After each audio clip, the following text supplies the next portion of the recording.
Ano kaya ang konektado sa buhay ng nanay ni Donato sa buhay ni Andres? Yan ang ating aalamin sa ating mga susunod na episode.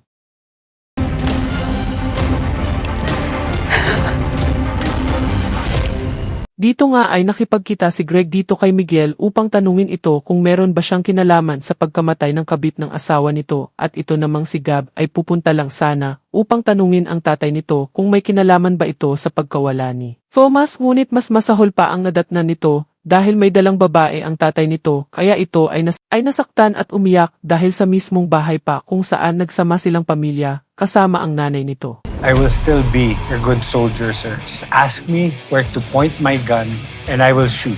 Mas masahol pa pala yung ginagawa mo ngayon. Dinala mo pa yung hayop niyan sa bahay kung saan kayo nagsama ni Mama.